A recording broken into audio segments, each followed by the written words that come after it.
স্বামী স্ত্রী কিংবা স্ত্রী স্বামীর লজ্জাস্থানে উত্তেজনাবশত মুখ লাগাতে পারবে কিনা, নাভির নিচের লোমের সীমানা কতটুকু কাটতে হবে। অনেকে বাচ্চা না নেওয়ার জন্য সিজারের সময় নাড় উল্টিয়ে দেয়, এটা কি জায়েজ রয়েছে? হিজড়াদের পর্দার বিধান কি? মেয়েরা হাত পায়ের নখ বড় রাখলে কি নামাজে অসুবিধা হবে? বর্তমান অনেক টেস্ট টিউব বেবি নিচ্ছে, এটা কি ইসলামে জায়েজ আছে? পাক এবং শারীরিক প্রতিবন্ধীদের ক্ষেত্রে সালাতের নির্দেশনা জানতে চাই। বিয়ের ক্ষেত্রে পাত্রের সামনে একজন মেয়ের কতটুকু পর্দা করতে হবে? আমার স্বামী বিয়ে করতে চাইছে, আমি দিতেছি না, আমার কি গুনাহ হবে? অপবিত্র অবস্থায় গাছের ফল ছিঁড়লে গাছের কোনো ক্ষতি হবে কিনা? সৌদি আরবে হাঁটু বাহির করে উজু করে, এটা সঠিক উজু হবে? নাফিজা নুজহা জানতেছেন রাতে নখ কাটা যাবে কিনা, যাবে। গোসলের পর নখ কাটলে কি অপবিত্র হয়ে যাবে? না, হবে না। ফাইসাল, আপনি প্রশ্ন করেছেন অপবিত্র অবস্থায় গাছের ফল ছিঁড়লে গাছের কোনো ক্ষতি হবে কিনা। এর উত্তর হলো অপবিত্র অবস্থায় গাছের কোনো ফল ছিঁড়লে গাছের কোনো ক্ষতি হবে না, এমনকি যিনি ছিঁড়বেন তারও কোনো ক্ষতি হবে না। ফল ছেঁড়ার ক্ষেত্রে পবিত্রতা অপবিত্রতার বিষয়টি কোনো নিষিদ্ধ বা এরকম কিছু নয়, বরং যে কোনো অবস্থাতে আপনি প্রয়োজন হলে গাছের ফল ছিঁড়তে পারবেন। সাদ বিন আব্দুর রহিম, আপনি জানতে চেয়েছেন নাভির নিচের লোমের সীমানা কতটুকু কাটতে হবে। নাভির নিচ থেকে নিয়ে আপনার দোনরানের চিপায় যে সমস্ত লোম থাকে সবগুলোকেই আপনি কাটবেন যতটুকু সম্ভব, কিছু যদি থেকে যায় তাতে অসুবিধা নেই। রেজাউল করিম জানতে চেয়েছেন বর্তমান অনেক টেস্ট টিউব বেবি নিচ্ছে, এটা কি ইসলামে জায়েজ আছে?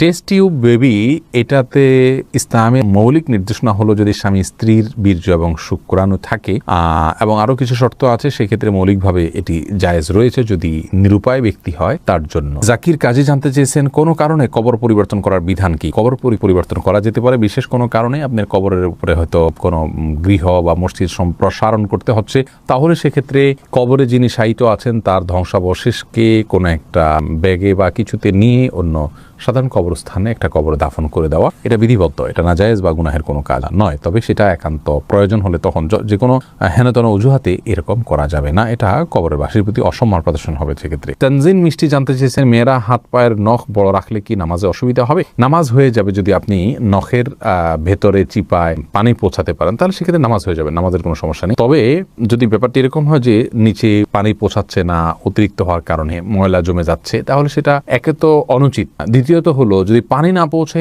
তাহলে সেক্ষেত্রে নামাজই হবে না। যেমন নখ যদি বের হয়ে থাকে তাহলে তলার অংশতে পানি পৌঁছাইতে হবে, কারণ বাইর হয়ে আসে, ওইটা আপনার দৃশ্যমান অংশ হয়ে গেল, অতএব ওখানে পানি পৌঁছাইতে হবে, সেখানে আপনাকে পানি পৌঁছাটা নিশ্চিত করতে হবে। যদি করেন তাহলে সেক্ষেত্রে নামাজ হয়ে যাবে, কিন্তু এরকম করাটা অনুচিত। এমডি জান্নাতুল ফেরদাউস জান্নাত, আপনি জানতে চেয়েছেন বাক এবং শারীরিক প্রতিবন্ধীদের ক্ষেত্রে সালাতের নির্দেশনা জানতে চাই। বাক প্রতিবন্ধী যারা, তারা মুখে যদি কোনোভাবে উচ্চারণ করতে না পারেন তাহলে সেক্ষেত্রে মনে মনে আপনার যেগুলো পাঠ করার কথা সেগুলো পাঠ করবেন এবং রুকু সেজদা স্বাভাবিক অবস্থাতে তিনি করবেন।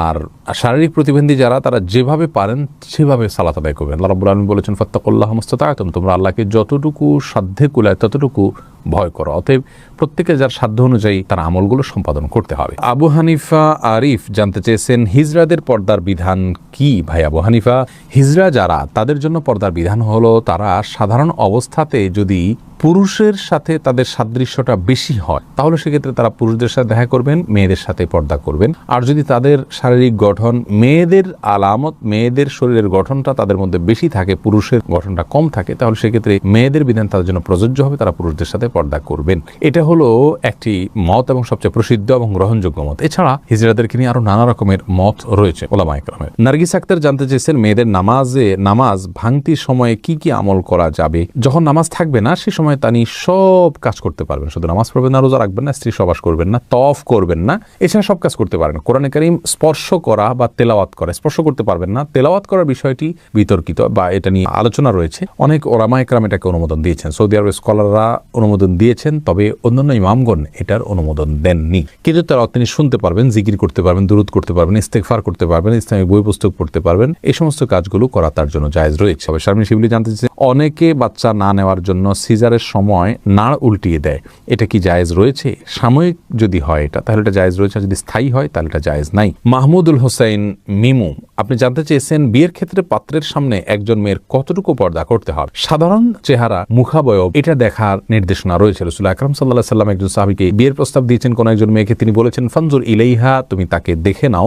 অন্য এক বর্ণনায় আসছে তিনি বলেছেন ফাইন্না ফি আয়ুনিল আনসারি, সেই আনসারী মেয়েকে বিয়ের প্রস্তাব করেছেন মুহাজির সাহাবী, তখন বলেছেন আনসারীদের চোখে একটু অসুবিধা আছে, অর্থাৎ ঘোলাটে ভাব বা কিছু একটা আছে আঞ্চলিক, তখন তিনি বলেছেন যে তুমি দেখে নাও, তোমার ভালো লাগে তুমি করো। তো এখান থেকে বোঝা যায় যে সাধারণ যে অঙ্গগুলো আছে, হাত পা মুখ, এগুলো দেখবে। এর বাইরে এই প্রকাশ্য অঙ্গ ছাড়া তার অন্য কোনো অঙ্গ দেখতে যাবে না। চুল, মাথার চুল দেখতে পারে, এই জাতীয় বিষয়গুলো দেখবে, বাহ্যিক যে অঙ্গগুলো থাকে সেগুলো। মাহমুদুল্লাহ এই আইডি থেকে আপনি জানতে চেয়েছেন, আমার স্বামী বিয়ে করতে চাইছে, আমি দিতেছি না, আমার কি গুনাহ হবে? তাহলে পুরুষ আইডি থেকে কোনো বোন হয়তো প্রশ্ন করেছেন। দেখুন, আপনার স্বামী যদি বিয়ে করতে চান আর আপনি তাকে বিবাহ করতে না দেন, যৌক্তিক কারণে যদি মানা করেন তাহলে তো ঠিক আছে। যেমন স্বামীর সেরকম আর্থিক সক্ষমতা নেই, শারীরিক সক্ষমতা নেই, বিবাহ করার মতো পরিবেশ তার জন্য নেই, তাহলে সেক্ষেত্রে আপনি বাধা দিতে পারেন। কিন্তু সেগুলো যদি তার থাকে তাহলে সেক্ষেত্রে আপনার জন্য বাধা দেওয়া উচিত নয়। তবে হ্যাঁ, এই কারণে আপনার গুনাহ হবে আমি সেটা বলবো না। বাধা আপনি দিতে পারেন এই অর্থে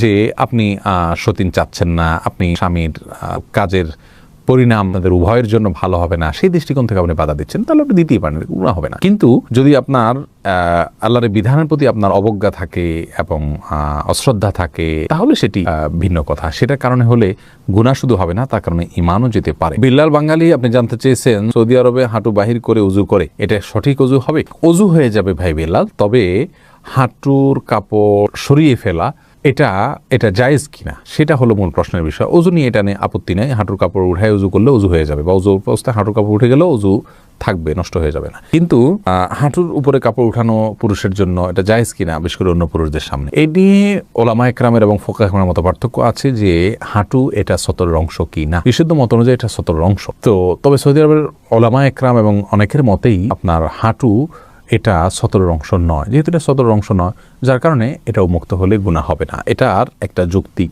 ব্যাখ্যা এবং কারণ তাদের কাছে আছে, যার কারণে সেটাকে আমরা খারাপ সেন্সে দেখব না। তবে হ্যাঁ, একজন মুসলিমের জন্য যথাসম্ভব লাজ, লজ্জা এবং আপনার এই জাতীয় বিষয়গুলোর প্রতি খেয়াল রাখা উচিত, যাতে করে অন্যের সামনে তার ব্যক্তিত্ব রক্ষা হয়। ওসমান ইবনে আফফান রাদিয়াল্লাহু তাআলা আনহুর পায়ের গোছা পর্যন্ত কখনো দেখা যেত না। তিনি এতটা নিজেকে সংযত রাখতেন এবং কাপড় চোপড়ে আবৃত্তি করে রাখতেন। এটা এক ধরনের ভদ্রতা।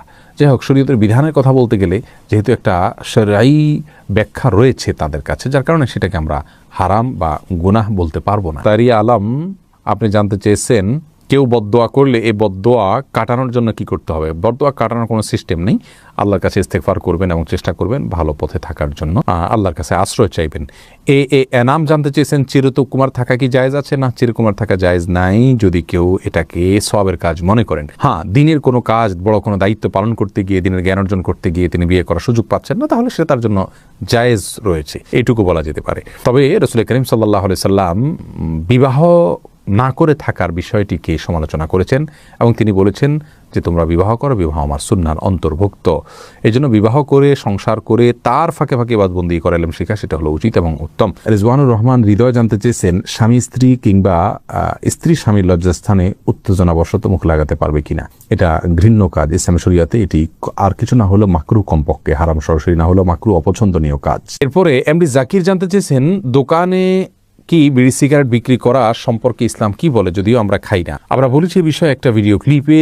দোকানে বিড়ি সিগারেট রেখে বিক্রি করলে সেই উপার্জিত অর্থ আমাদের জন্য হালাল হবে না। যদি কেউ দোকানে বিড়ি সিগারেট না রেখে দোকানদারি করতে পারেন সেটা হবে সবচেয়ে ভালো। আর যদি এটা না রেখে তিনি তার কোনো উপায় না থাকে, তাহলে সেক্ষেত্রে এইটার উপার্জনের টাকাটাকে তিনি আলাদা করে রাখবেন, সেটা তিনি ভক্ষণ করবেন না এবং সেটা তিনি দান করে দিবেন সওয়াবে নিয়ত করা ছাড়া। এটা হলো তার নিষ্কৃতির উপায়। আর সাধারণ অবস্থাতে বিড়ি সিগারেট বিক্রি করা জায়েজ নেই, কারণ এটা অন্যায় কাজে সহযোগিতা করার